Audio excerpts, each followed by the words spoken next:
Do you know what? It feels like yesterday that you sat here 5-6 years ago, straight out of Formula Renault into Formula 3, and you had that drive and ambition and that focus and that steely determination, and all you cared about was getting to Formula 1, and bingo. Yeah, I would never have really given up on it way back then. And even, the later years in DTM, people say, you're a tin top driver, but I always had the determination that, no matter how old I was, that's what I wanted to achieve in motorsport. The nice thing I had was I always had the backing and the support of the Mercedes people. They drove it through on the final stages to give me the opportunity to combine both DTM and a Formula 1 project, and that thankfully turned in through Force India, who gave me the opportunity of a lifetime to drive a Formula 1 car, and that relationship's going to continue. But it was a lot of work coming through. You've known me for a lot of years, and it's a difficult challenge, and equally there's people out there that haven't been as lucky and have got the same talent that haven't got to Formula 1. But it's a ruthless business, and the main thing is trying to keep yourself in there and keep yourself young, and just trying to get the results, and that's ultimately what's going to drive it forward. As a proud Scot, I assume you were inspired by the likes of Jim Clark, Jackie Stewart, and, dare I say it, DC, and you got there. Yeah, well, Scotland's a small nation, and obviously I think Jim Clark, as a Formula 1 driver myself, is probably respected as the best driver ever to be in Formula 1 and probably motorsport. What he was going on to achieve, and sadly, what happened at Hockenheim all these years ago. But Jackie very quickly lifted that as a competitor, equally to go on and win his championships. DC's obviously the latest guy. And I'm continuing on from there. What I think is very nice is, you still see Jackie actively involved. Obviously, David is, around the Grand Prix via Red Bull and the BBC. And David's become a very good friend. He's been out training the last 2 weeks with me. I've been pushing him on a bit, trying to get the old man back into it. Yeah, can he keep up with you? He's doing pretty well. He keeps telling me he's had a few years off, but I don't think he has. But it's nice to have that time and just get a feeling for his ideas and how he approached it and where he thinks your mind should be, because everybody's individual and everybody does things different. But if you've got somebody with that experience and all those years in Formula 1 dealing with travel, and it just makes life easier. And I've known David since I was very young.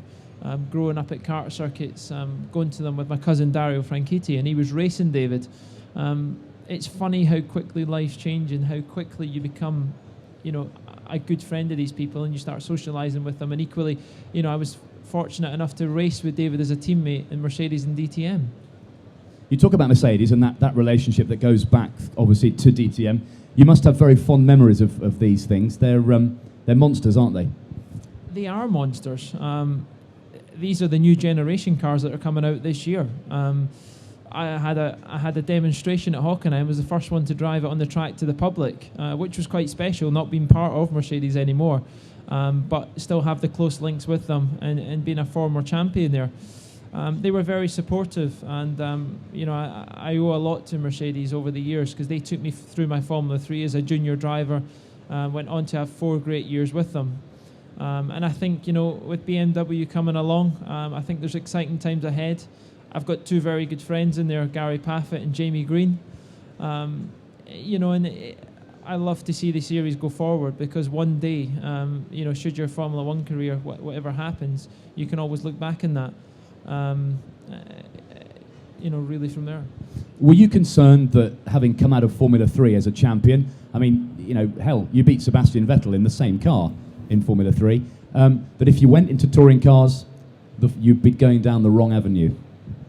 Any danger that was a concern at the time? No, because it wasn't really an option to go single-seaters after that. GP2 was obviously budget related. I certainly couldn't have raised the funds for that. And the biggest problem was I didn't fit in the car. So, it was a double blow. There was just no way I was going to get within the legal height limit and be comfortable to drive that car. The rules changed, and they brought out new cars last year, which I think, are better for bigger drivers. But It was always the case when I won. If I won Formula 3, I was progressing to DTM because that's what Mercedes had said. Their links with McLaren at that point, I was a bit involved in simulator work there. And equally, people at McLaren, with a link with Force India, pushed my name forward for that. And they were a big influence on that happening, that deal at Force India. And of course, your first year in Formula 1, you had a Mercedes engine in the back of the Force India. So that link is still there. Yeah, I mean, I'm not contracted to Mercedes in any way, but I still have good friends. One day you never know where you can be, but the nice thing is Force India have a great engine, the Mercedes, which is regarded as the best, if not, in Formula 1. We had a great KERS package. I think the whole relationship with me being involved with them is obviously good for the team as well, good for PR. That relationship's going to continue, and I must say the service is fantastic. And the future in Formula 1 with the new generation of engines, I'm sure Mercedes will do another good job when the new regulations come out. So, one season under your belt then, how do you reflect on that first year in Formula 1? Just pick out some of the highlights for us. I must say it's positive when you look at it at the end. There was difficult times, but it's a long season. You will always get that when you're pushing to your maximum. It's never going to always come off. But for me, the highlights, the British Grand Prix on Saturday, qualifying 6th. I mean, to qualify 6th anywhere, if you'd said that at the beginning of the year, would have been a remarkable achievement. But to do it on home soil after a difficult day on Friday in the wet, and then to go straight out in qualifying and manage to achieve that, we nearly, topped that off with a great result. But unfortunately, the pit stop didn't go great.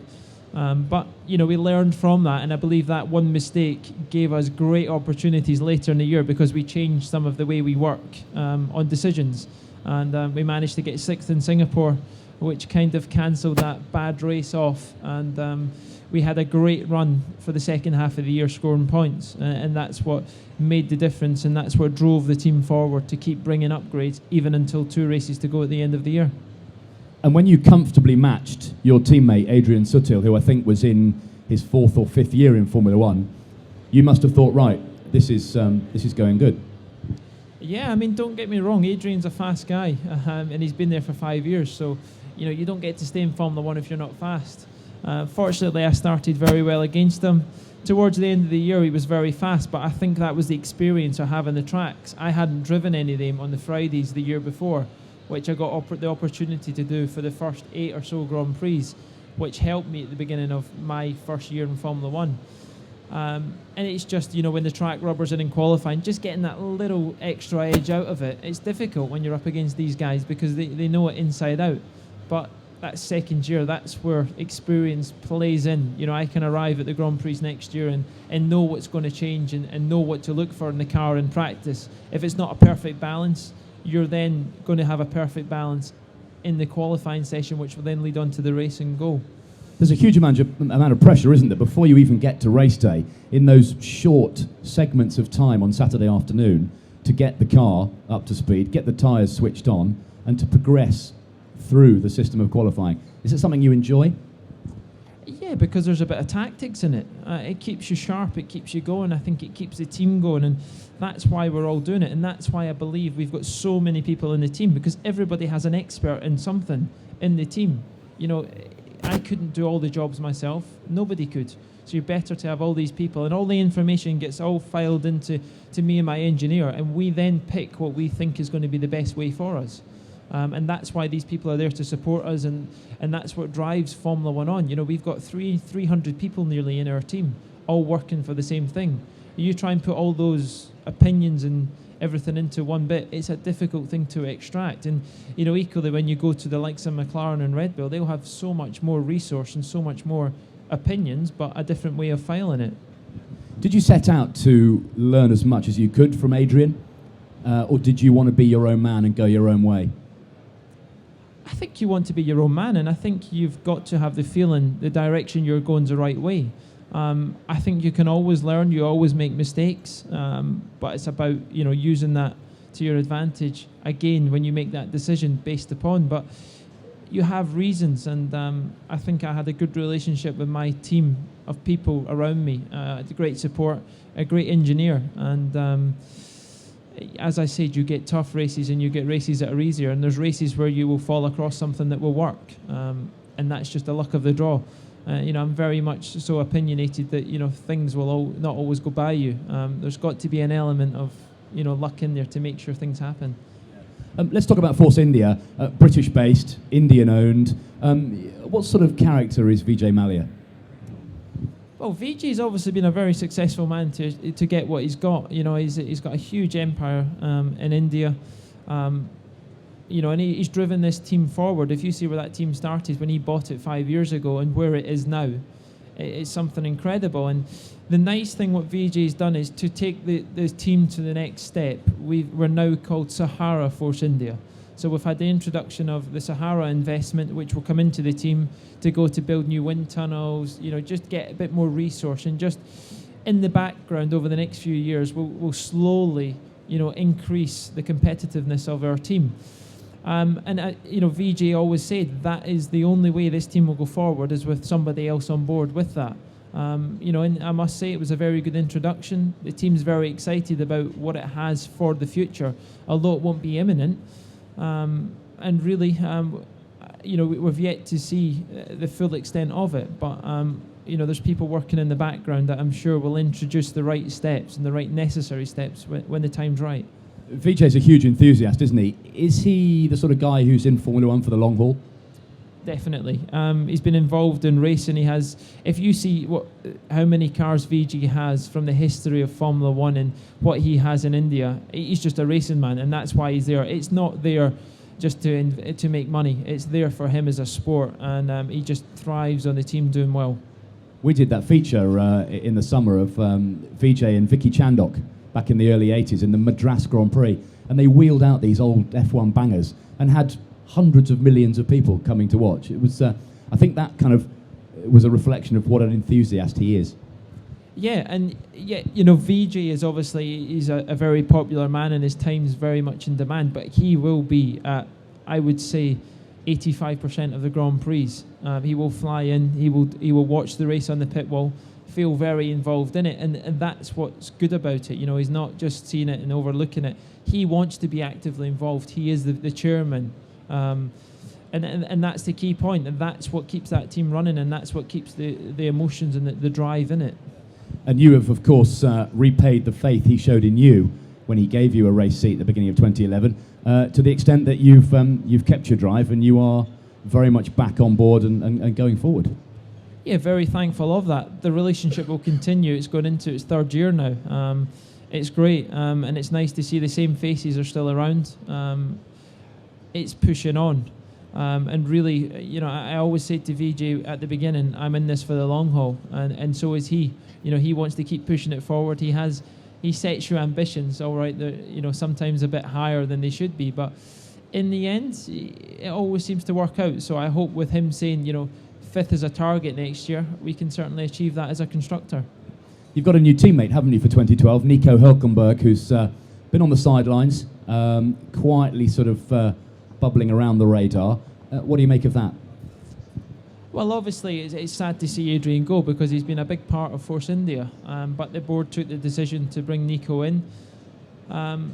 It should be quite exciting. It's a very young team we're going to have in terms of driver lineup, but it should be a bit of spark there. But me and Nico need to be teammates. We need to work well together, be good friends, but equally have a competitive nature on the track to bounce off each other. But as long as we respect each other's feelings and understand that one weekend one will have a good weekend and support the other when he's having a good weekend, I don't see any reason why, but we are there to represent Sahara Force India. Yeah, of course you've both got a season under your belts, haven't you? He had one with Williams, which culminated in a pole position in Brazil. You've done a season, so the world is going to be watching, isn't it?